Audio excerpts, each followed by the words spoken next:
Good morning, Grinders.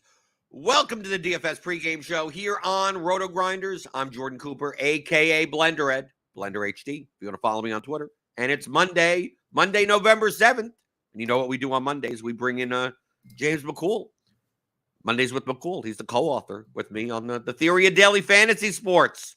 Remember, the Advanced Players course just came out this season. How to apply profitable DFS strategies for advanced players. It's 10 chapters of audio, as well as all the great Microsoft Excel tools that James has made that I use to build my lineups. I use to analyze my pretty much anything that I do. I just like, okay, let me plug it in there. Let me double check this. I have to choose between 20 lineups, and which one is the best out of these 10? I have Excel open literally. Like, it's just constantly open. So, because if you're playing DFS, it's probably constantly open as it is because you're downloading CSVs and you're moving and uploading and you're doing stuff anyway. But go pick that up. Theoryofdfs.com. Give me some thumbs in the chat, right? I'm feeling a little bit better, right? You see, I'm not coughing, but at any moment I could have like a 30-second coughing fit. But I'm still getting over this cold. But good morning to Wataz, Suki Singh. It's usually early birds. Defic, Grant Brown, Pierre Doda, good morning. Defic took second in the pay dirt contest for the second time yesterday. Just can't crack the top spot. So, James, you have some private contest going? I do. Yeah, it's just a little 20-man for the pay dirt community, and we run it every week. Sometimes there's a meme QB that we use, like that week where I was super off of Geno Smith and like faded him everywhere. Right. That was the highlight week for you.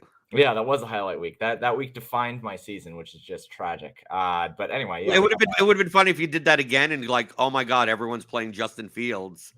Like the edge is still there, and then he puts up 45 points. Yeah, that would have. I have had actually 2 showdown slates in a row now where I didn't think that somebody would have a role, and they ended up scoring the first touchdown in the game. So yesterday with McCool Hardman, I thought that Kadarius Toney would likely be taking his spot. Hardman has never been able to like really carve out a really great role in that offense. I was like, oh yeah, I'm gonna give his market share over to Kadarius Toney. Like Toney's a better wide receiver. He gets traded over. He's cleared up of the hamstring injury that he's had, and yeah, I think he's gonna go over. And then instantly, McCool Hardman first touchdown ends up 19 fantasy points. And then the slate before that, the rookie tight end for Houston, who they promoted like 5 tight ends to their roster. The rookie tight end for Houston, I give him like 4% of the market share of targets or something like that, projects for less than a full fantasy point, like 0.7 fantasy points. I'm like, I'm not even going to project him because like there's no reason to project him. Right, that was the Quentin Tarantino guy, whatever. Yeah. First touchdown of the game, and I'm like, he didn't even matter that showdown slate. It didn't even matter. But I mean, it's 2 slates in a row now where like I'm trying to make assumptions of these roles, and I'm just getting slapped in the face the first touchdown of the game. So I'm on a little bit of a cold streak with stuff like that. But NFL went well this week, at least. That's nice. I did have a Justin Fields lineup. Okay. Well, I mean, for me, this is the first time that I made money in GPPs. Ooh. And lost on props. You lost at props? I didn't have that many. I think I only had 11. Well, the problem is that the Falcons don't pass the ball enough, right? That's not a prop. When you have 3 props that are all tied to the Falcons passing game, maybe don't take passing props or take players. Look how low they are, James. Like Atlanta. Drake London had like a 37.5-yard passing. Did he get there? No, of course not. Well, he never gets there. It's 37. Kyle Pitts had a 40-yard passing prop. He could have. Did you see that pass? I could have won 2 of them on that one play. Mm-hmm. Right? But of course, Mariota can't throwing up quails or whatever. Yeah. But that's the only reason for the prop. Everything else, and Robert Tonyan didn't get 33 yards or whatever. Yeah, well, of course he didn't. Because of course he didn't. I think that is one of the things that I have been good about this year is mostly avoiding teams that just like refuse to throw the ball. Like I'm not playing Atlanta stacks this year. I think I played one Atlanta stack on accident. It was my placeholder, and I only had it in the Millie Maker, and that was earlier this year. And it was naked Mariota. Like it wasn't even actually a stack. So like I'm not. I think that people are making a lot of mistakes in saying, "Oh yeah, Kyle Pitts is great. Like I need to play him because he has this high upside." No, he doesn't. He doesn't have a high upside. Like It's not like he has Cole Kmet upside. No, he doesn't. He doesn't have Cole Kmet upside. He doesn't have Tyler Conklin upside. Like the dude doesn't have upside of even mediocre mediocre tight ends. Like stop trying to sell me on players that you think are good because their metrics are strong when they're on a terrible offense that doesn't throw. Like stop it. So did you play the power sweep? I had one in the power sweep. I had and in all the 50K contests because I forgot to reg in the morning. I was busy. And so I only had like the 50K contest for the power sweep open. So I had the power sweep. The smaller power sweep. I had one in the $100 single entry 50K and then one in the $50 50K. Right. So I had 3 entries still, but like what was the highest score of any of your lineups that you played? I had a 178. Oh, okay. So you're not even close to me. Okay. No. But that lineup had Josh Jacobs. I was a 1v1 Josh Jacobs instead of Joe Mixon away from basically like 25K day. It was bummer. Right. My best lineup is this lineup. Yeah, well, congrats on Joe Mixon, Devontae Adams. Right. Well, I came in 16th in the power sweep you still have to get up there. Yeah, you do. Right. I mean, the main thing here was it was a Trevor Lawrence stack. So Lawrence, Kirk, Ingram with an Adams run back, and then jamming three. I was trying not. I didn't want to play Stevenson, Etienne, and Eckler together because that was a popular 3-man, and so I made sure that I played more Mixon and Walker. Now, obviously, you see why I did well in GPPs because they were lower owned, right? 12%, 15% here. And then in this type of lineup, I don't mind playing Josh Palmer. Like I was low on Josh Palmer because it's 5,100 and going to be, he was 36% owned in the power sweep. But in this type of lineup, I don't mind playing Ramondre at 53% ownership and Josh Palmer at 36% ownership. I have a Dolphins defense at 1%. Mm-hmm. Right, looking at this line, like the balance of this lineup is fine. I mean, other than the fact that, if I just would have replaced, I made this lineup and just changed Lawrence for Fields, I would have. I think I would have won. I would have came close. What? Yeah, you'd have been really close. What? Another 20, 25. What did he score? He scored 45. So 45. Oh, okay. So I would have. So another 28 points more. Yeah. So 28 points more. Yeah, I would have won. Yeah. Yes, I would have won $100,000 if I just would have made this and just said, "Well, Fields outscores Lawrence," and there you go. Yeah, I wasn't going to play that way. Yeah, I wasn't. I was going to say I don't think that that really makes that much sense. You probably if you would have done that, you probably go Fields and then instead of Palmer, you go Mooney. No. No, you know what I would have done? Which makes it even worse. And Kmet? Yeah, of course. That's exactly what I would, because the tight end sucks. So why not? If you're gonna pair Fields with anyone, pair him with the 3K tight end, because what are you gonna play? Just some standalone nothing 3K tight end? I was correlating my tight ends to every quarterback anyway. Yeah, so I get it. Yeah. So so if I would have just played, if I just would have played, see the funny part is, you know what the funny part is? Based on these salaries and based on what I was looking to do, remember, I didn't want to play Eckler, Stevenson, and Etienne together. Mm-hmm. Okay, so if I played, this is the type of stuff that this is like stupid DFS players do. I was a 4v4 away from $1 million, but if I had Fields, Kmet instead, right, I still would have played. I wouldn't have played Kirk in this spot because I would have played Etienne instead of Stevenson, right? And then I upgrade the Dolphins defense to the Patriots defense, right? And then I would have, if you make that change, it's the Millie. It's literally it wins the $1 million. Yeah, I mean, And I look at that combination, and remember, I built 16 lineups. yeah, So it's like this wasn't like multi-entry, whatever. I was building this one by one, going through and going. Let me look at these Lawrence lineups. Let me pick, let me pick 2 Lawrence lineups. Let me pick one Carr lineup. That type of stuff. But based on what I wanted, as far as who not to play together, yeah. that type of lineup. If I chose to play a Fields lineup and did Fields commit, but I'd see the thing is I would have done Fields commit Tyreek Hill. Right. Exactly. Right, like I wouldn't have Yeah. Adams here. I would have Hill. Like it changes I mean, everything. Because then does that matter for the power sweep though? I think you still take on the power sweep even with. No, yeah, for the power sweep. I'm talking about more for the Millie because I still throw all those lineups in there. The thing is that I don't play Etienne and Kirk together. So like obviously Kirk has to be a different person. Like then all of a sudden, next thing you know, there's 6 different people in your lineup and whatever. And it's not even the same thing, yeah. James Aguilar, how do you get over those 1v1 decisions that cause drastic swings? Like Blender and I know that we're just going to be playing for a long time, and eventually that 1v1 is just going to swing in our favor. It's just variance. Just is what it is. Right. If you're playing long term, I mean, it's just one slate out of 1,000, 2,000 slates, and I mean, it's the same thing as asking like a baseball player how they get over like striking out at a plate appearance, or like having it just foul instead of a home run or something like that. Like you're gonna be playing for a while. You just right. What it is. Just that is what it is. Yeah, I mean, I did consider because I had 2 Josh Jacobs lineups, and I did originally have all 3 of my lineups with Jacobs, Stevenson, and Etienne. Thought Stevenson and Etienne were just terrific plays. I didn't mind having both of them. And I had Josh Jacobs projected really, really well. I wanted to get off of Josh Jacobs in one of my lineups, and if I get off of him in this one because I did Fields, Mooney, and Tyreek Hill because that combination made sense.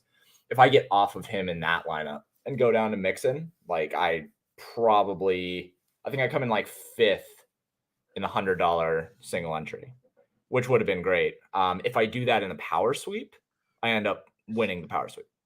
So like, it is what it is. It's a bummer, but like knowing that I would have made the decision and that I could have made the decision means that I'm on the right track in terms of like finishing really well in GPPs. And if you're playing a long time and playing for the long game, then those 1% finishes and the potential to win GPPs is not as good as winning a GPP. Obviously, I'd rather have the 100K, but like knowing that I had the opportunity to do it and that my process would have led me to doing it, that's good enough.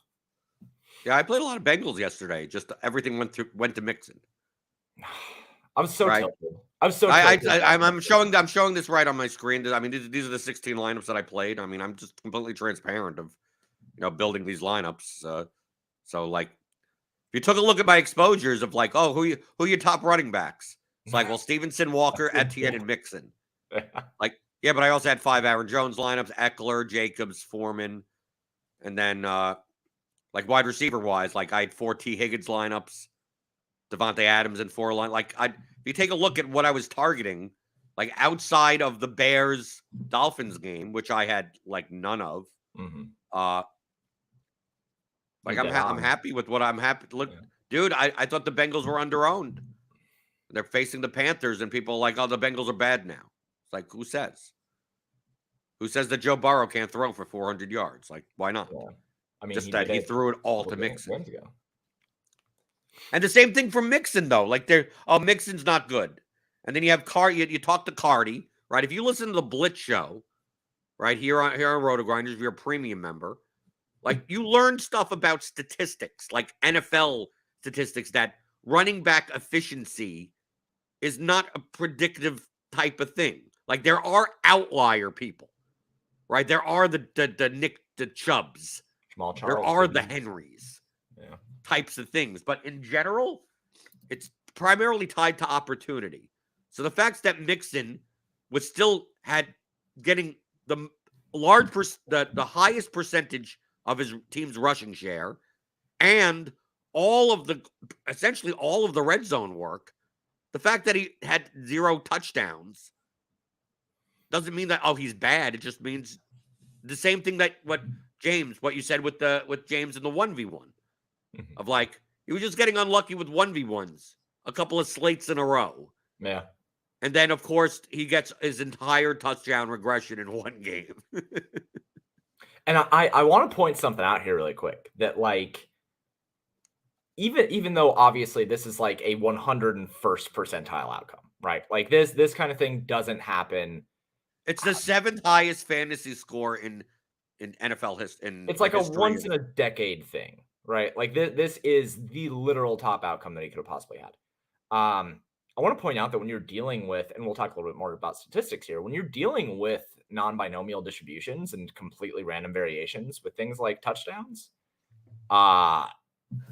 this can happen. It's like Scooter Gannett's 4 home run game. Scooter Gannett had 3 home runs that entire year before having a 4 home run game. All right. And Scooter Gannett's not even a home run hitter. Like, he's not even good. So him having that 4 home run game, although it is extremely unlikely, it is something that when you are dealing with these kind of distributions and these kind of event-oriented distributions, like this kind of thing happens and you just see it happen. And as soon as he scored the 3rd touchdown, I'm like, this is just going to be one of those things. He's definitely scoring one more. If a player scores 3 touchdowns in a game, I just assume they're going to score 4. It was like Camaro when he scored those 6 touchdowns last year. He scores 4 touchdowns and you're like, he's scoring 70 fantasy points. Like that, he's not going to stop. They're just going to keep giving it to him. These kind of things, it's people look at it and they think, oh, that's impossible. And it's like, no, it's just it's an absolutely astronomically crazy thing that happens once in a decade. But these kind of things do happen when you're dealing with random variations. Yeah, but you also wouldn't be surprised if it's like, here's a team at home as a over touchdown favorite against a bad team. I mean, like, yeah, like a lot of people overthink as far as like NFL DFS. I mean, they overthink in general in DFS. Yeah. Like, yes, all of this is factored into the projection. So, like, if you use a projection model, this is all gonna be factored in. But if you let's say, I don't want to even look at a projection model and go, what is the most correlative to high fantasy points? A team's implied total, like just in general. Like if you're like, okay, I'm just going to look at the implied totals and go, who are the highest ones? Those are probably the teams that you want to play, right? In general, regardless. Now, obviously, dealing with price and dealing with correlation, dealing with everything like that. When it comes to running backs, right? Running backs, higher team total, larger spread. Like they're and at home, right? Those would be the 3 types of things. So if you take a look and you didn't even look at projections or anything, you got, oh, why don't I play? Ramondre Stevenson, 4.5 point home favorite. Okay. You go, okay, let's take a look. Mixon, 7 point home favorite. Then you go Tampa Bay, Fournette, 3 point home favorite. Cardinals, I mean, of course they split. I mean, Connor, Benjamin, something like that. But I mean, just look across the board and you go, well, who's a big favorite? And let me just play a running back from that team. And this is obvious. The Chargers were a 3 point, road favorite. But obviously, we're talking about running backs that score primarily through touchdowns. Yeah. Right. So the thing that I've said multiple times before,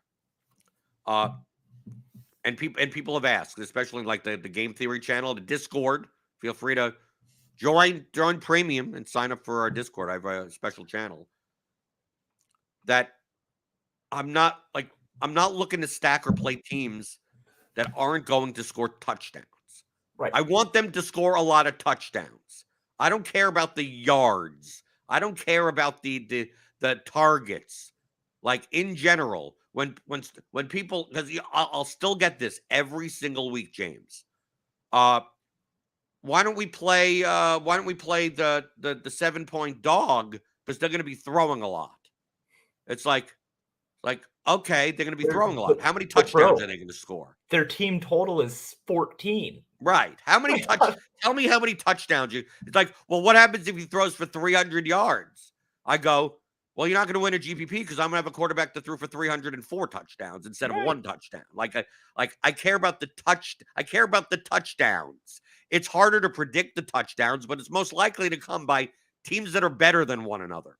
So like thinking in terms of, well, This team is, I mean, I don't like playing PJ Walker, right? Oh, they're going to be down. I'm going to play PJ Walker and Terrence Marshall and DJ Moore because they're going to be passing a lot. Well, yeah, Mayfield actually came in, so he got benched in the middle of the game. But like, don't think in those terms. Mm-hmm. Think in the terms of when you stack a team, you're assuming that the quarterback's going to throw for at least 3 touchdowns. At least three touchdowns. You're looking for 303. Unless you're obviously there's rushing quarterbacks that could get there. Yeah. Like Justin Fields doesn't have to throw for that much, or even Allen doesn't have to throw for that much. And the same thing happens for running backs. So it's like, oh well, I'm gonna play the pass catching running back on the team that's an 11-point underdog because they're gonna be behind, and this guy's gonna get 8 targets. I'm like, okay, you're right. Okay, let's say he gets 8 targets. He goes 8. He gets 6, he catches 6 of them for 30 yards. He has another 30 yards rushing. It's like, okay, so that's 3 points rushing. That's like 9 points receiving. No touchdowns because they only scored 6. They had 2 field goals the entire game. It's like, so what did you win? Tell me what you won. Like, is that guy going to score touchdowns? And you go, no, he's just going to catch balls out of the backfield. So what do I care? Right. We're looking for ceilings in GPPs. Yeah, you want to play that $4,800 guy in cash games or something? Maybe. Or, fine, sure, if you want. It's like, no, you know what I'm going to do? I'm going to play Derrick Henry when the Titans are a touchdown favorite over someone. Right. And you go like, because that's the prime game. Maybe he scores 4 touchdowns. I mean, like, those are the games. You don't play Derrick Henry as an underdog. And it's not because he doesn't catch passes. It's because his touchdown expectation is lower. And you win GPPs off of touchdowns. Mm-hmm. So, like, if you're like, I could play the guy at 5,800 at wide receiver. That's going to get 9 targets of 6 yards apiece, right? And then go like 8 for 50. Like, well, congratulations on the 13 points. What did you win? But congratulations on your min cash. Like, what does that matter? Did he score touchdowns? What about the play where he takes a slant and he breaks 6 tackles and he runs for a 65-yard touchdown? Oh, you're talking about Rondale Moore. I'm talking about Rondale Moore or Kadarius Toney or OBJ back in the day, even though he was really, really good. But that was his thing, was that quick slant and then run really, really fast and score a touchdown. But I don't mind James. It's not. I don't care about that archetype of player. It's that archetype of player on a big underdog. Like, you tell me, sure. You tell me that team is favored by 2 touchdowns and have a 32 implied total. I'll take a shot on the $4,700 guy that can take a slant to the house because. Yeah, but my point is probably going to score 5 touchdowns. My point is that that's what people say in rebuttal to that, though. They're like, oh, well, it's all about the opportunity, right? It's all about getting all those targets, and he might be able to take one of those to the house and end up with a 65-yard touchdown, And by the way, what you're saying right now, last week, DJ Moore, he was that situation. He was literally, he's going to get 10 targets. And he's probably going to have 7 catches, but he's on the Panthers, who have an implied total for 17. Yeah, but your model didn't predict the one long pass at the end. I was so mad about it, Jordan. I was so mad about it. That fade was going great. But those are the other things. And people, I do think that there is a way to be super, we talk about it all the time. We talk about being precise and being blunt. I think there are blunt ways to look at implied totals and look at team macro stats. Things like rushing rates in the red zone and stuff like that, and just say, okay, Atlanta has a 77% rush rate in the red zone. I maybe like running backs from that team because they're going to get a lot of work in the red zone. Or but that's factored into projections anyway. Right. But I'm saying there's a blunt way of saying that you want to play running back, and then there are precise ways with projections, where projections take all that kind of stuff into account. I have... It doesn't bear out as well in NFL, where we have a pretty short season. We have plenty of showdowns now where we can get more action. Like, it increases the amount of times we can take shots, and it increases the amount of times that we can rely on a sample, right? But it doesn't usually bear out completely in NFL. But usually, it is a bad idea to play players on teams with low implied totals. Typically, if you just wanted to make one hard and fast rule, and say that you're never going to play a wide receiver on a team with a team total under 18, you'd probably do pretty well through the season. Just like as a basic, I just am not going to do that. I'm only going to play wide receivers on teams that have a team total above 25, and I won't play them on teams that have a team total under 20. You'd probably do pretty well on that because the pricing can't catch all of the inefficiencies of wide receivers, right? So like this is kind of when we go back to talking about the mechanical models with projections versus the intuitive models with your head. Like there are some very basic things that you can just say, I'm just not going to do that. And it'll help you in your process. Right. It's what would be called a heuristic. Yeah. Yep. Right. As a heuristic, like James Aguirre in chat says, I know I'm somewhat double counting when I look at implied team total versus quarterback ownership percentage, but is it necessarily bad to do so since quarterback fantasy points correlate to the implied team total? Yes and no. Remember, that's one variable. Like, okay, Buffalo, right? Buffalo is the highest team total. What if I tell you Josh Allen was $72,000 and Steph Diggs was $84 million? Like, you couldn't, like, the salary, it wouldn't matter. The Buffalo's team total could be 50. And it's like, in order to stack Buffalo, you need to use all $3,000. Once you put in Allen and Diggs, the rest of your lineup is the minimum price players. Like you could only play a 4K running back, a 3K. Like then it wouldn't matter because then your lineup as a whole. So it's all related to price. So like now obviously the projections already take care of all this. So like taking a look at a team, for instance, like New England. Like, I didn't play the New England stack or Chicago. It's just that the cheapness, it's very similar to baseball, right? In baseball, for instance, if you had two teams, James, one, we're using just very blunt. Yep. Because obviously we can just use projections and not have to worry about any of this. So let's say we have two teams. One team has a 5.6 implied total in baseball, right? And another team has a 5 implied total in baseball. The average price of the 5.6 implied total team stack is 25-man stack is 24,000. The average 5-man stack of the 5 total team is 19,000. Which would be a bet, quote unquote, like, oh, it's a lower implied team total. But point per dollar wise, that team allows you to now pay up for 2 stud pitchers or have a 3-man stack of some other team that's really good. So the same thing in football of like, dude, like I could play. Atlanta has a 23.5 total. Okay. I know they run the ball a lot. Right. But why not take a shot? I'll take one lineup. I'll play Mariota, London, Pitts with an Eckler or a Palmer bring back. Because Mariota is 5,200.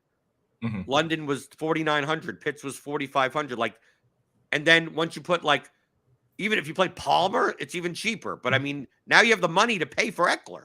So it's like, okay, I could play $8,800 Eckler. And the total cost of that for the team total is perfectly fine. Right?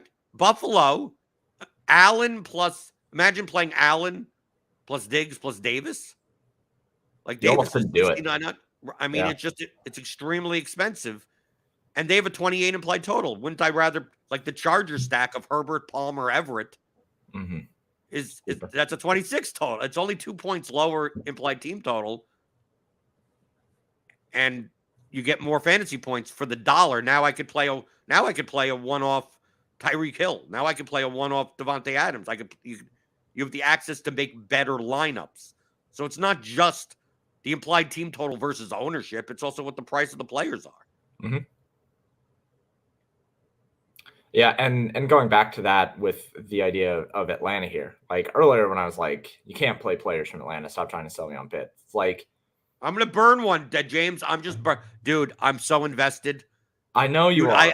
Whatever the props are, they're going to be even lower next week. You're going to hit them. I know you got to make the money back. I'm going to keep on going until I either hit them or I go broke. I know. The way it's going to be. You're already eventually Drake London's prop is going to be 17.5 yards.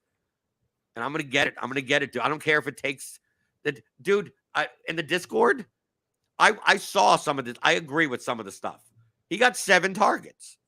It was 30% target share, James. Yeah. 30. He got 7, but he got 7 targets. So I mean, they did throw the ball a little bit. The problem was these targets. I don't even know how you even call some of these targets. He's just he's the nearest person to whatever ball that Mariota kind of threw. Like he got like three targets in the red zone, in the end zone. But I saw 2 of them. It's basically Mariota throwing it out of the back of the end zone, and Drake London just happens to be the closest person to the throw, so they credit him with the target. So I don't even know how much this target share is even worth. What are you looking it up? I'm going to see what my projection was for Mariota. My projection for Mariota, I did have him as an overbet for passing yards, was 209. Right. See, that's what I'm saying. How do you not do this? What did you have? What did you have London and Pitts' receiving median projections? Hold on, I'll tell you. Probably you had overs. Mariota at 210 or so, then these had to be overs also. Yeah, probably overs. We just got news. Okay, so because Pitts was 38.5, I had him at 55, which is fine. Yeah, I had him and Drake overs for sure.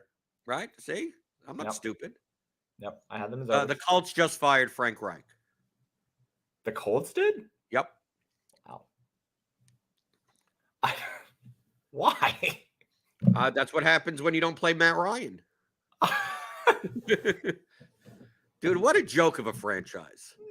That's pathetic, man. I mean, come on. You can't fire the dude with the circumstances that have happened on that team. Did you see the Heuristics tweet or whatever, where or whoever, maybe Rich Rebar, he predicted all the starting quarterbacks of the Colts for the next 5 years? Oh yeah.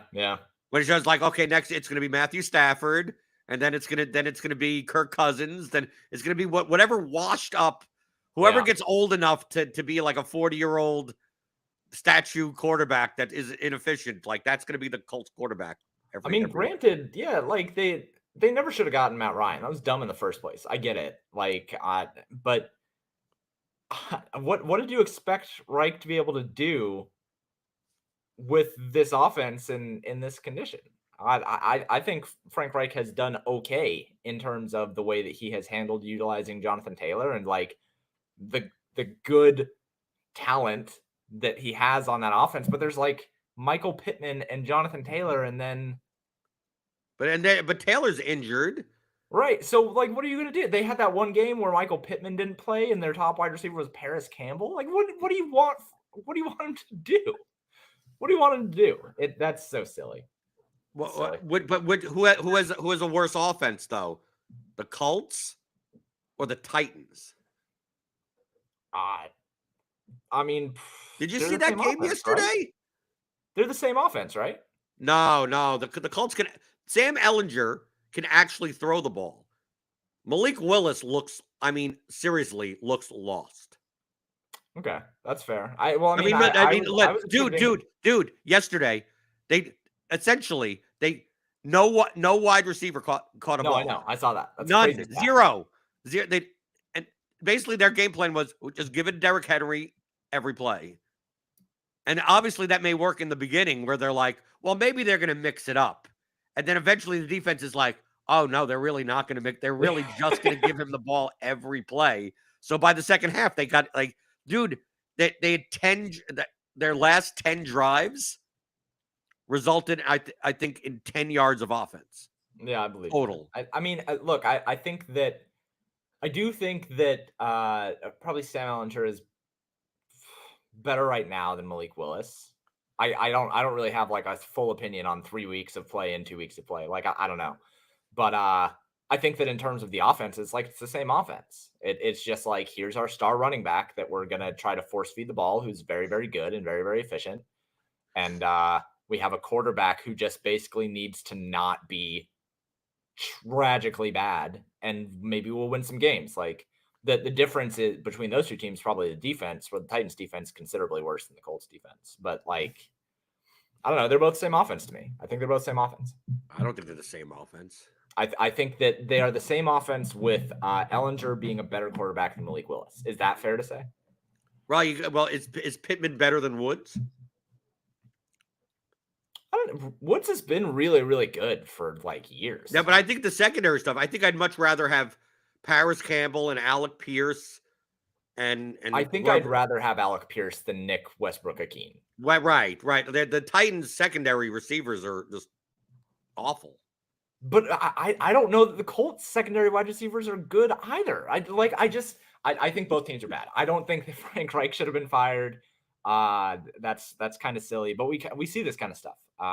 We see teams that are just like, oh well, we went out and got you Matt Ryan. Why is this offense not doing well? And how are you Frank Reich? And how can you not like respond with waves wildly about and says, look what I have to try to deal with right now. He'll get another job somewhere and it'll be good. Like he's been that there were 2 years ago he was being lauded as like a coach of the year candidate.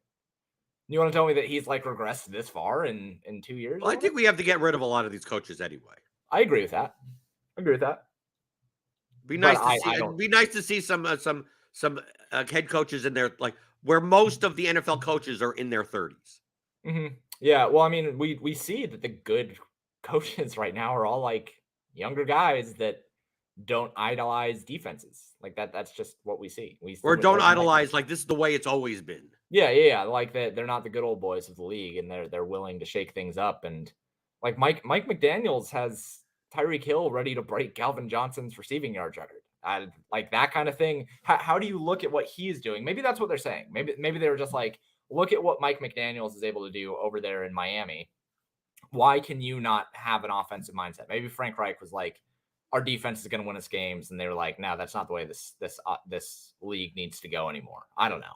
But James McGuire makes a good point. Vrabel, like to me, I view Vrabel as like someone that like I think if you put Vrabel in charge of a good team, I think he suffers. But I think he's really good of like, here's this, you give him a pot of stew. He's a player's coach. Right. But I'm just saying, like, he seems like the type of coach where you give him give him the bad news bears, and he'll get them to 500. Like he's like he takes a team like the Titans, and you look at, well, how do the Titans have a winning record? Right. And it's like, well, because Vrabel's a good and you could tell by the way that the play calling of like, dude, they almost beat the Chiefs without completing a pass to a wide receiver. Yeah. Like they accentuated the strengths. They tried to hide Willis's weaknesses, and they almost got away with it. Yep. Yeah, I think he plays up. I think he does well. I mean, I've always been impressed with Vrabel as a coach. That the Titans have been a perennial playoff contender.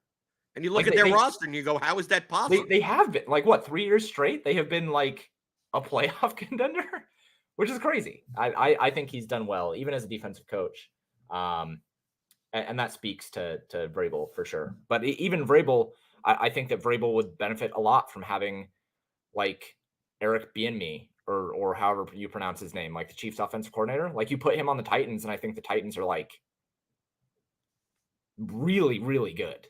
Maybe they need better Malik Willis, but I think that like with a really good offensive coordinator, I think that the Titans could be a really, really good team. But I digress. I mean, it doesn't matter. Trevor Lewis in the chat asks, are Cardi's NFL blitz projections worth the price? If NFL projections have such high variance, it seems expensive to pay more for more than RG. Are Cardi's mean projections much more accurate than RG? The answer is yes, but it depends on what you consider accurate as a model. The more important question, because people ask me all the time about projections, whose projections are the best? That's typically the question I get. I go, here's the first question. Can you make your own projections? The answer is typically no. I go, so any model is better than what you currently have. Any model is more accurate than having no model.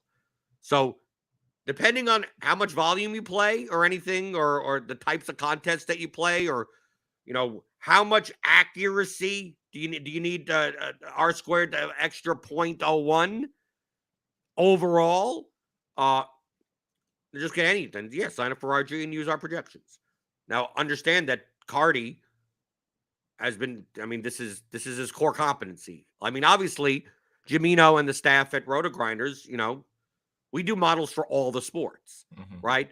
Cardi during football season, like this is all he does. And his model has like 200 more variables and spends all that time to do that. So it's going to be it tends to be a little bit more accurate, tends to be a little bit more outlier in certain situations. You're also trusting the inputs because NFL models aren't just like, oh, we're just going to run just like it just runs. It's like, no, well, you manually have to put in. It's like, well, based on the situation, this guy's out and this guy's in. What's going to be the target share of this guy? 22% or 18%? Right? How do you now? It's going to be close, right? You go to you go to the RG projections, you go to another site's projections, James, your projections at PayDirt. Like your inputs may be slightly different. So it comes down to who do you trust? Who do you trust more? If you're deciding between the two, the more important question is it better than you doing it? And the answer almost always is yes. Right? To me, unless you're someone that James, you build your own model. You go, I think I could do this better than others. Me, I don't think so. So like I go, let me take a look at, and I subscribe to a lot of them. So it's like, I also look, it's like, okay, where are the outlier situations? Let me take a look at the RG projections. Let me take a look at the Blitz projections. James, let me take a look at your projections, even though you'll have Donovan Peoples-Jones with 74 median points for not no reason. This year, no more. Right. So that should be more of the question. So if you're playing $100 a slate or something like that, and you're like, okay, do I want to pay for the Blitz projections? Maybe you don't. It's not. It's probably not that big of a deal, right? If you're like me, I'm playing 10. If you could also consider the props, like, dude, I mean, over a course of a football season, I'm probably playing between in volume, right? In total volume. Over what plus all the showdowns and everything. I mean, I'm probably playing $500,000 in volume. Yeah. Over the course, something made 300, 400,000 in volume. And a lot of times that's like $10,000, $15,000 a slate over and over and over again. It's not a total amount. So for that purpose, it's like paying $300 for the Blitz seems like that's a business expense to me. I think that from a fellow model building perspective, I think that when it comes to paying for a premium product like Cardi's, I think that Cardi is really, really good in making sure that he doesn't make big mistakes. That's Cardi's best attribute when it comes to his projection models, and it carries over to the bat as well. So I think that when you are looking for a projection system to utilize, one, you have to understand what the projection system is best at. I think that Cardi's product is best at avoiding really big outlier mistakes. And so if you're playing in kind of a more, I don't want to like typecast it into this, but if you're playing kind of more of a conservative strategy, I think that Cardi's product is probably the right product for you, without a doubt. Because it's not going to lead you to this water that might be toxic, right? Like it's going to lead you to good sources. On top of that, like Blender just said, I mean, when you have $100,000, $200,000, $300,000 in total volume over the course of a season, not only do you want Cardi's system, but you also want all the other systems to look back and forth and compare and contrast. For me, even like with my site, I even have most of the other subscriptions to other sites, right? So that I can look at mine, and I have sanity check tabs built into every single model that I have. So I can see, okay, I'm 5 points over projection on this guy. I'm 3 points under projection on this guy. Like I'm right on with this guy. It is looking at it and comparing and contrasting so you can get an understanding of the slate in a more robust nature. I think that is when you really get into the premium products. But to answer your question specifically, one, we're on a RotoGrinders show, and we love Cardi, and we think that his projection model is very, very good. We both trust it. I think Cardi's a terrific model maker, and I certainly think that it's worth the price if you are playing with enough volume to justify the price of the projection model. Because that's the other question, right? Like if you're only playing $100 per month, right? Like maybe you shouldn't be having $500 in subscriptions to other sites. Like it's probably not worth the opportunity cost, I don't think. But if you are playing with like $5,000 per month, $500 a month towards your projection models of choice, towards having different subscriptions, services, stuff like that, it's very likely worth it. And the NBA projections, the same thing. Like NBA projection models are not different. Like building an NBA projection model is very easy. So that's probably the easiest that there is. The only difference is inputting the minutes and the usage. Yeah. So to me, when you're doing NBA, when you're deciding upon NBA projections, it's more about the person or the team behind that inputs the minutes and the usage. The actual models are not that different from each other because it's a very iterative sport. Minutes typically equal production. So it's just a matter of, well, do you think, like, what's the median amount of minutes X guy's going to play? Is it going to be 30 or is it going to be 28? Right. And then you have to give those extra 2 minutes to someone else. So like our projections team for NBA is Andy and Noto and Tuttle and Jamino and SBK and Alan Lem and Bob Reeves. We have like 6-7 people that their job during NBA season is to monitor everything and put together and amongst themselves debate on, well, if this guy's out, is this usage going to go up? And then look at the comparables and past games and then put in all that input. So they could go, okay, here's the minutes and usage of all the players. And that takes a while. If you do your own projections for NBA, we have a 15-game slate tonight. Dude, and imagine doing that, and then you have to, 30 minutes before lock, this guy's out. So his 28 minutes comes out, and now you have to devote the 28 minutes in usage to other people. So, like, to me, NBA projections are more about the team behind the projections than the model itself. I believe, and it's not, and I'm always transparent, regardless of if I'm on a RotoGrinders show or not. I believe our NBA projections are the best in the industry. As far as if you took the minutes and usage like that and compared that across the board, it would be the most consistent and the most accurate. Derek Carty, on the other hand, I trust his non-football biased inputs for NFL, and same for MLB. And that's only a personal preference of mine. It's that I know Derek's work, and I know that he has no problem on a baseball slate looking at the numbers, putting in everything in, and if Drew Smyly is the top projected pitcher, even though he's 4% owned, he's not going to argue with it. He's going to say, no, that's what it should be. Like people are going to go, I know better, and Drew Smyly sucks. Right. It's like, no, but this is what it should be. Right? I'm not going to be like, and he would be the first one to say, it's like, yeah, this doesn't make me feel good, right? This is a high variance situation, but this is what the data said. If we apply this data to everyone, this is what it says. So you can't just apply it to Verlander and not apply it to Smyly. Same thing in the NFL, where it's like, nope, Mixon's projection, like, the blitz was the highest on Mixon out of anyone this past week. I'm not saying that, like, from a results standpoint of like, oh, he was correct or anything like that. But Cardi's main point was, don't listen to anyone that's like, well, this guy only averaged 2 yards a carry. He sucks, and he's horrible in the end in the red zone. It's like that type of stuff is just noise. Like that's has almost so little predictive power. He's done the work. So to say it's like, okay, I can't play Mixon because of X, Y, and Z. It's like, no, well, the model says that it's not predictive enough that based on this situation, his median projection should be 20 points. And that's what I like about Cardi. So when you talk about projections, it's almost do you trust the person behind them? Right. Do you trust their modeling? Do you trust their inputs? That type of thing.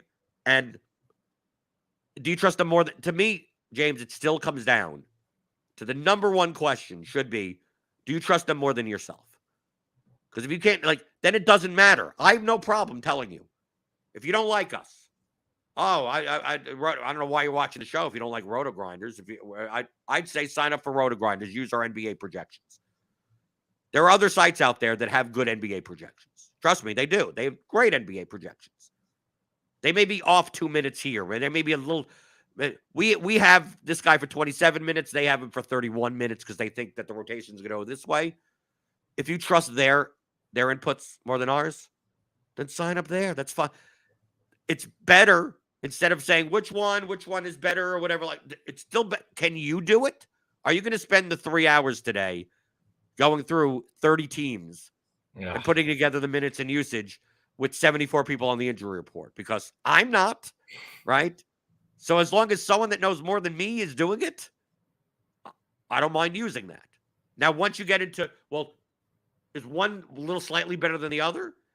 It's not going to be enough that it's like that's going to be the difference between you making money and not making money. Like it still comes down to game theory. You still have to build the lineups. You still have to apply so many other things other than just simply player projections. That your number one question should be, is this better than me heuristically doing it even? Like just covering up going, oh yeah, they have a high team total. Let me stack that team. It's like heuristically, that's better than the person that's not doing anything, right? But it would still be more precise. We talk about in the course, blunt and precise methodologies. The most blunt methodology is literally looking at nothing and going, yeah, I think the Patriots are going to do well. I'm playing Ramondre Stevenson. And that's it. And that's it. Like there's no other thought process involved. I like Justin Jefferson this week. For what reason? I don't know. Because that's the bluntest way. The most precise way is obviously a time machine. Right? That's the most right. Get in your time machine, see what happens, then come back and tell us exactly what happened. Like that would be the most precise. But a little bit less precise would be simulating the games, coming up with projections, ranges of outcomes. So where on the spectrum are you? As long as you're closer to the precise way, you're probably going to be a better DFS player in general. But still, no matter how precise your projections are outside of a time machine, you still have to build plus EV lineups. And that's why like Graziano Baccio says, hey, James, I'm a premium subscriber at RotoGrinders. I'm going to let you answer this question, James, because if I answer this question, it's not going to be nice. Yeah. Hey, because he addressed it to you. So like, yeah, that's why I'm going to answer it. Yeah. Right. Yeah. Right. No, but that's not the reason why. Because if I answer it, it's not going to come out very well. It's not going to end well for Graziano. Hey, James, I'm a premium subscriber at RotoGrinders, and I play GPP and also cash. My cash lineups, if I lock in the lineup with the highest projections, I don't cash. I play GPP. I make the rule: stack quarterback with wide receiver, tight end, unique players to 2 or 3, and min salary 49.6. And I don't cash either with the lineup HQ spits out. What did I do wrong? So James, what's the correct settings for the ATM? Yeah. I don't even know if I can answer this nicely. So right, so that's what I'm letting you. So here's the thing.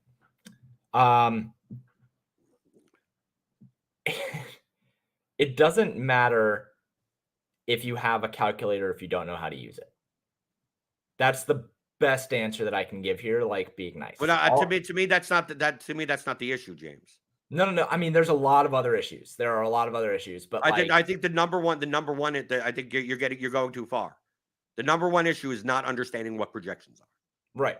So I think that when it comes to playing DFS and playing cash games and playing GPPs, for me, here's the answer that I'll give. Right. If you're playing GPPs and all you think that you need to do is just stack a quarterback with a wide receiver and play a lineup that has salary over 49.6K and like you're going to make money, you need to go by the theory of DFS and listen to it and develop a better understanding of. No, but the main problem with that, James, is not understanding what projections are. Sure. So let's say I'm going to do this right now. Here's my aggregate. This is my aggregate, whatever. Right. I don't even use the ownership. I mean, I reset the ownership so people People don't re-engineer my ownership. So like if I go in here, like this is yesterday's slate. These projections, okay? The number one thing you need to know about projections is they're not predictions. These in the FPTS column are 50th percentile outcomes, okay? The range, if you look at the floor and the ceiling, which is not, in my aggregate doesn't, let me just go to the RG. Is this from yesterday? Okay, yeah, this will still come in. Okay. The ownership is whatever. Okay. So now that I switch back to the RG premium projections, so if we take a look here, I mean, this is like simple. If you theoryofdfs.com, we have a whole chapter on this. Travis Etienne, fantasy points, 19.13. What does that mean? That means 50% of the time he scores over 19 points. 50% of the time he scores under 19 points. Floor and ceiling. In our RG projections, that's one standard deviation, which is the 16th percentile, right? And the 84th percentile. So if the floor is the 16th percentile, that means that 84% of the time he scores over 11 points. 16% of the time he scores under 11 points. The ceiling is the 80. Ooh, I moved that over there. Okay, that's kind of weird. Ceiling is the 84th percentile. So 16% of the time he scores 29 or more points. 84% of the time he scores under 29 points. Like that's what all of this means. So if you take a look at multiple players, so we're gonna let's go to that the 6K running back range. I will also say really quick, we had a really good discussion last week about range of outcomes and players hitting top or bottom percentiles and doing comparisons as well. So if you want to go back and look at that video, we did a really good conversation last week on it. So we take a look at these. We take a look at these running backs. I don't get all of them here. I don't know. Because these are okay. These are updated projections. These aren't the ones. Okay, now I understand why. So if you have two running backs, one has a 14-point median, one has a 13-point median, and their only difference in the range of outcomes is 1 point skewed this way or that way. If you just use the median, you're going to always play the running back A over running back B because he has 1 point higher. But what does that mean in percentage? It means that 1 point in median means that he outscores the other player like 53% of the time. Like that's it. 50, like Josh Jacobs yesterday.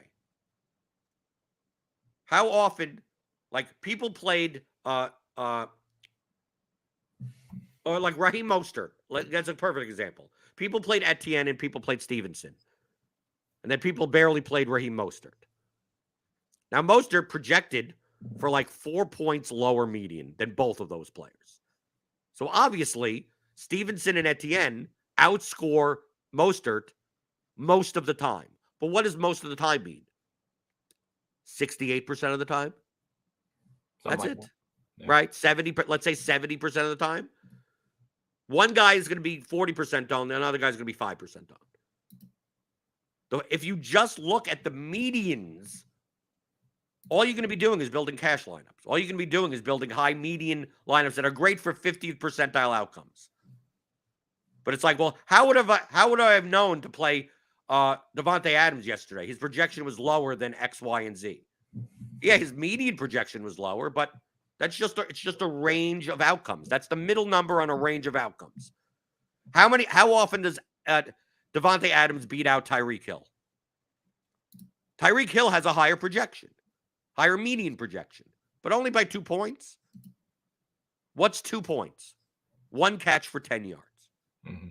So if you just went into an optimizer like Lineup HQ and said, I'm not even going to consider anything other than medians, you're just going to continually build lineups that, I mean, like I could just plug this in right now. Let me go to my aggregate because our projections are off. Okay, there we go.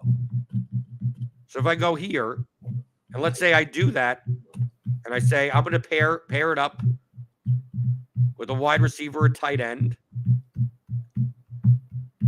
James, are you tapping on the table? Sorry. Nope. And I just do that, right? Unique players to 2 or 3, right? I'm just going to put this in. Unique players, let's even 3. And min salary to 49.6. Like, let's say let me get 10 lineups. Let me see. Let me see what do I get? I'm just putting in 10 just because I'm not going to build 100. Okay. So here you go. The top lineup, based on what the numbers are right in here. Smith, Etienne, Mixon, Lockett, Godwin, Amon-Ra, St. Brown, Foster Moreau, Ramondre Stevenson, the Buccaneers defense. So there you go. Like, this is this is essentially a cash. I mean, this is very close to what people played in double ups, right? Outside of maybe Geno Smith, because people are playing Fields more. Like, then you look at the next lineup. Okay, so Geno Smith, DK Metcalf. Right? These are still like, okay, here's another with Jacobs in here instead.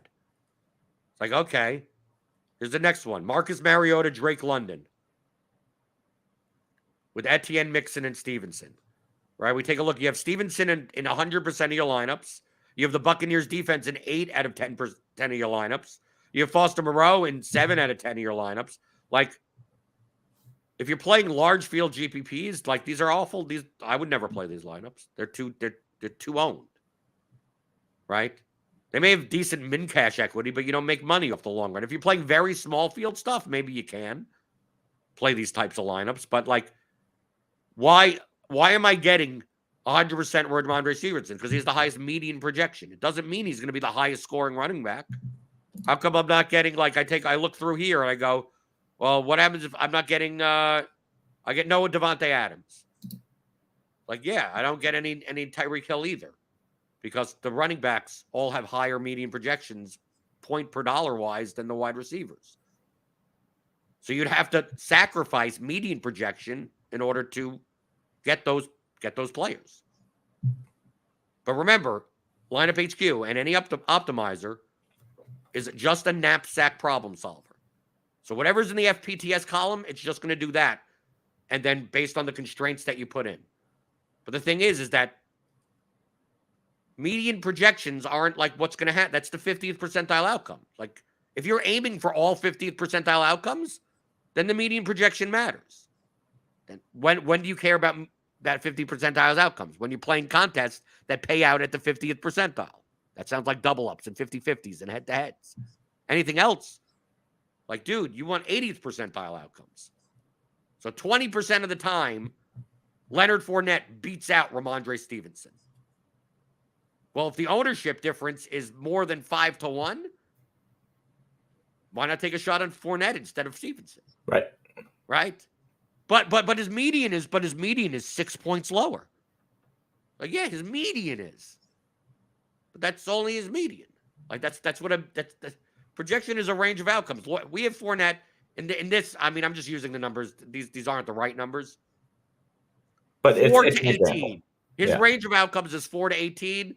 Stevenson's range of outcomes is 6 to 23.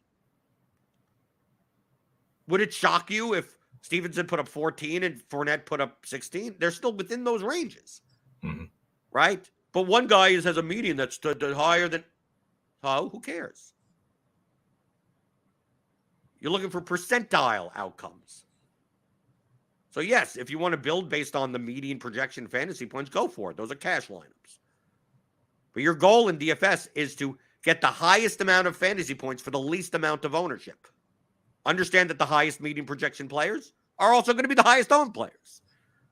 Right? So your goal in GPPs is not to go, well, what do I think is going to happen, and then play it. It's like, unless it was last week, like last week, if you basically played your cash lineup in a 2v2, you're going to want a lot of money. But for the most part, you want to sacrifice projection for the sake of ownership. I mean, this is basic DFS stuff that you can get the theory of daily fantasy sports, right? Especially the first course. 15-hour audio DFS masterclass. Understand the fundamentals of playing DFS, how to think like a professional DFS player. So I would suggest going to theoryofdfs.com. You'll get the similar type of explanation that we went through, but in a much more structured, detailed way. I would suggest, obviously, watching all the past shows and everything like that. But if you want it in one little condensed place, just go to theoryofdfs.com. Let's see. Anything else before we get out of here? Trevor Lewis. I hope this isn't a dumb question. But for GPPs, is it generally a better, quote unquote, better practice to focus on correlation and ceiling rather than correlation and mean fantasy points? Does that ever really matter that much? I don't think there's no such, I don't focus on anything. You weigh all of them together. So, ceilings are typically subjective of the median anyway. Right. That's what James, what I typically tell people is that most Monte Carlo based projections, which are based on Monte Carlo sims, are going to be normally distributive. They won't be perfectly normally distributive, but they will be normally distributive enough that the difference between building your lineups based on the mean and based on the ceiling, whatever the percentile ceiling is not going to be that dramatically different. Yeah, that's the way I run it at Paydirt. It's Monte Carlo sims based on medians, and like most of the time the floor is going to be like very correlative of the median, and then the ceiling is going to have some things based on sport that will raise it or lower it. But for the most part, it's not really that big of a deal. If you're focusing on correlation and projection, like the ceiling isn't really that thing that matters. Right. And this is more, these are based on normally distributed, like more normally distributed. If you're basing it on bimodal type, this is the main reason why I say like mean projections in MMA mean nothing to me. Right. Like I don't care. Like, oh, this fighter's mean projection is 67. It's like this fighter never scores 67. Right.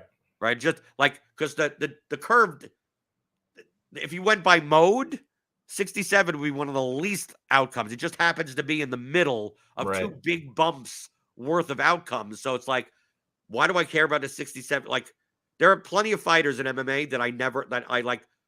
I'm playing 6 lineups and they have one of the higher mean projections, and I X them out. Yeah. They go, well, why'd you do that? It's like, because the fight's minus 270 to go to distance. And this guy has not finished anyone since 2015, and he's 9,100. Yeah, you're right. He's a minus 350 favorite, but like, he doesn't grapple. Yeah. So it's like, he's a very high. Yeah, he scores 85 points a lot. But at 9,100 in MMA, like for me to win a GPP, that's not enough. It's like, right, dude, that's not enough points. If 20% of people want to play for 85 points, good luck to you. Let's see if he gets to his first finish in 8 years. Right? If it happens, good luck to you. Like he's plus 850 inside the distance or something. Like, but the mean projection will look very good. And you'll be like, oh yeah, for 9,100, this guy's mean projection is actually better than the guy at 9,200. And the 9,200's mean projection is whatever, 1 point lower. And I'm like, that guy I'm playing a lot of. It's like, yeah, but his mean projection is lower. It's like, yeah, it's lower because he scores like 4 points a lot, where he gets destroyed in the first round. But he also either finishes or he gets you a quick win bonus because he knocks the guy out with his first punch. So it's like, that's the reason why the median is lower. But his 100+ point scoring potential is like 10 times better than the guy underneath him, even though his median is different. You're not going to get that in Monte Carlo based normally distributive types of projections. So like in those situations, building based on the mean and based on the ceiling is not going to be that dramatically different. Is it going to be different? Yes. But is it worth the extra point? Well, this guy has 1 point extra on the back end of his range of outcomes. Yeah, but his median's high also, so you're going to get plenty of him anyway. I mean, like, it's not going to be that big of a deal. Mm-hmm. I think focusing too much, like, more and more you learn about DFS, the less and less and less things that you look at, and the more that you understand that most of what you're doing doesn't matter. Like I mean, I'm serious when it comes down to it. What you're doing probably doesn't matter. I meant it. I meant it 2 weeks ago when I said, like, my process, I literally just click a button now, and it's the easiest process that I have, but it's so boring. Right. With me, my NFL, I built my NFL lineups by 16 GPP lineups. Yeah. 90 minutes before the. Yeah. I mean, I wanted to wait for the Waller news, right? And then I built my 16 lineups, and I had my project. I had here you go. Let me take a look at these stacks. Let me take these look. Okay, this looks good. This projection versus this ownership. Okay, I'm playing. This is mostly for the power sweep and spies and everything, so I don't have to get like nutso. And I'm like, what do I not want to do? I don't want to play these three running backs together. Okay, I get it. I really want to kind of avoid maybe playing the Panthers defense, unless I'm playing it with Deonta Foreman. Okay. Other than those basic things, it's like, okay, can I get to this? Can I get to, I even have a sheet. Like I'm doing this by hand almost, where I'm just marking down, going, okay, let me get I'm trying to get lineup somewhere in the 138 to 142 projection range that have less ownership than the optimal. And I keep the optimal in front of me, what the ownership is. And I go, okay, how many points below that? Okay, that's a good lineup. I could have choose when I ran like my Rodgers lineups. I played one Aaron Rodgers lineups. He's awful. What is going on? I only wanted to play one out of 16. I ran 20 with different combinations of like with two, with one, with a run back, with not with a run back, just to take a look. And I chose one. I could have built 500 and chose 100 of them, right? And you say, well, what's the difference? What's the difference between these 100 Aaron Rodgers lineups? I would say not much. So how do you choose between the 1 and 100? Said any subjective way that you do it is probably not much different than going to random.org and going 1 to 100. I could have easily just gone. If once I got down to the 100 lineups, that I could have just go min 1, max 100. Okay, the first lineup or 79, lineup 79. That's the Aaron Rodgers lineup that I play. Like that's how simple it could be. The difference between me doing that and like, well, this one is slightly better than that. It probably doesn't matter that much. The only difference is that based on the 16 lineups that I played, it really came down to like diversification, which is not a lineup-based question. It's more of the fact of how many Ramondre Stevenson lineups do I want out of 16? Mm-hmm. Do I mind having 16 out of 16? No, I don't. But I chose that maybe I don't have all these Ramondre. So I need someone different. It's like, so I'll have Etienne, I'll have Mixon. It's like I still need someone different because I don't want to play the three chalk running backs together. So I just chose Kenny Walker. Because I also wanted to play the Seahawks defense against like a little bit over-owned Cardinals passing attack. Mm-hmm. And it's like, and the Seahawks were 2,500. They projected decently, like a point underneath the Panthers, and the Panthers were going to be chalky. So I'm like, okay, here's my defense. And I have Kenny Walker to correlate with that. There you go. So I don't have to play the Ramon. And could I have chose Raheem Mostert there and the Dolphins? I could have done that also and found the lineups that I wanted to play there. So, like, most of the time it comes down to, like, the only decisions I'm really making are diversification based, which is all based on your own risk tolerance. If you wanted to play 100% Kenny Walker, you could have just played good Kenny Walker lineups, right? So I just built lineups based on that. And as long as they fit within like 138 to 143 based on what I was running compared to the optimal, which was like at 147 to 150 or something, I was fine. And you know how many lineups I could have picked? I could have picked the thousands. And then I could have said, give me 16 of them. And no more than 3 of one quarterback. Just so I have a diverse type of thing. No more than half. Like, that's all you're doing with the min-mass exposure is doing that. Mm-hmm. So it's not a matter of just running based on median, but running a tool based on medians and going, this is the thing that people don't understand between optimizers and projections. Like, well, the optimizer gave me these lineups. Well, my calculator can give me any numbers I want. I mean, like, just put in the numbers. This is a bad calculator. It said that I owed $26,000 in my taxes. Like, why is that the calculator's fault? Like, the calculator's only just putting in. If you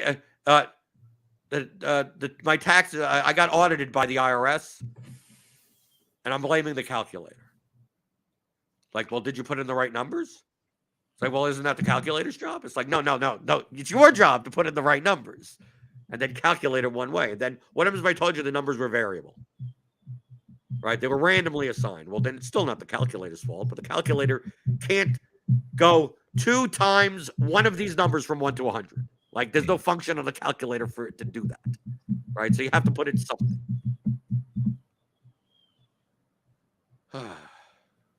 So there's my. I tried to be as nice as possible. That was fine. One more thing before we end things. I wanted to speak one more thing about the projection thing for Cardi. I wanted to say that the point that you brought up of if you trust the projection on one player, you also have to trust the projections on other players. That's a very important thing to bring up. Because we get that all the time, James. I mean, so it says like, I think the mixing projection is way too high. I said, well, do you think the Stevenson projection is high? It's like, no, I think it's too low. It's like, well, it's basing on the same process. So if you look at a projection set and you think, yeah, most of these things look fine, why is this way for one player? Then it's because it's using the same stuff and the same methodology to project that player and the other players. So it's important to also understand that. That's just a quirk from a model building perspective that is kind of annoying to deal with. Of like, why is this player's projection this? Shouldn't it be this? And it's like, do you trust the other projections? Yes. Okay. Well, then that one is what it is. It's fine. Take it with a grain of salt if you want, but it's fine. For NBA projections today, I'm just going to use random.org. Yeah, How many people are on the injury report? I got to see this because I'm not even sure if I'm going to play NBA DFS tonight because you see all the games are 15 minutes apart. Yeah, I might just hit props. I might just that's what I'm going to do. But look at this. Imagine playing an NBA slate. Dude, there's 86 people on this injury list. Well, not all of them. But we got 1, 2, we got Trae Young questionable, Collins, Embiid, Lillard, Hero, Ben Simmons is probable. And look at the times. 7, 7:15, 7:30, 7:45, 8 o'clock, 8:15, 8:30, 8:45, 9 o'clock, 9:15, 9:30, 9:45, 10 o'clock, 10:15, 10:30. It's literally 15 games and they're all 15 minutes apart from each other.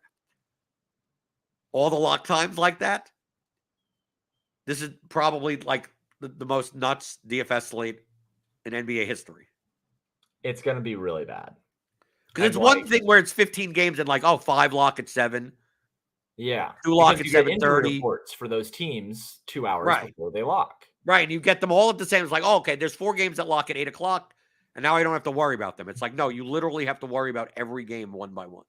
Margaret is out of town right now, so I might play it just because I'm able to sit here for 3 hours and rerun projections every 10 minutes. But like, I'm probably just going to hit props, man, and just jump on whatever happens during the injury reports. It's going to be really, really brutal. It's going to be totally brutal. So James, paydirt_DFS, paydirtdfs.com. Yep. You can find me on Twitter, paydirt_DFS. I'm going to start tweeting out some more of the defensive efficiency metrics and some more charts because I feel like I can offer those things. But if you want to find all of the free research stuff and my projections models over at paydirtdfs.com, go do that. $30 for every single sport. Pretty good deal. It goes back to paying for projections based on the things that you're doing. So certainly think that I offer a pretty good deal on that. Then you could always get our stuff. Me and James go through 15 hours. How to think like a professional DFS player. If you want to brush up on your fundamentals, that's the course. And then we also have the advanced course, which includes James's custom Excel tools. What I would suggest doing the further based on some of the questions here, I would suggest the red book before the blue book. Absolutely. Yeah. But the blue book, if you've been playing DFS for a long time, for a while, and you want a more efficient, systematic, repeatable, time-efficient process. Like that's 6 hours, the 10 chapters of audio and the tools. I mean, I don't think there's nothing more than I could explain. Mhm. Like I've said that I've said this before. It's like there's I don't know if there's anything else more for me to like. If you listen to all 21 hours and get these tools, I don't see why there would be any other. Right. Other than clarification purposes or something, like I don't really understand this, which is fine. But as far as like anything new, outside building your own models and computer simulations, there's nothing more. You get right to the end of that line from a blunt, precise scale. Like the only way to get more precise than these courses and these tools is to literally build your own to build your own algorithm. Like that. Then you're in that kind of the precise range. But if you can't do that, like you get all the way to the end, and you typically directionally get to the same answers anyway. That's the point. So you can follow me on Twitter at BlenderHD. As usual, we got NBA Grinders Live. I can't even imagine what that's going to be. Good thing I'm not on the show tonight. So it's be the Grinders Live later today at 5 o'clock Eastern. Then Crunch Time immediately follows that on the same stream, which is presented by FanDuel, free all season. Typically, it's a premium show. So we're doing that free all season.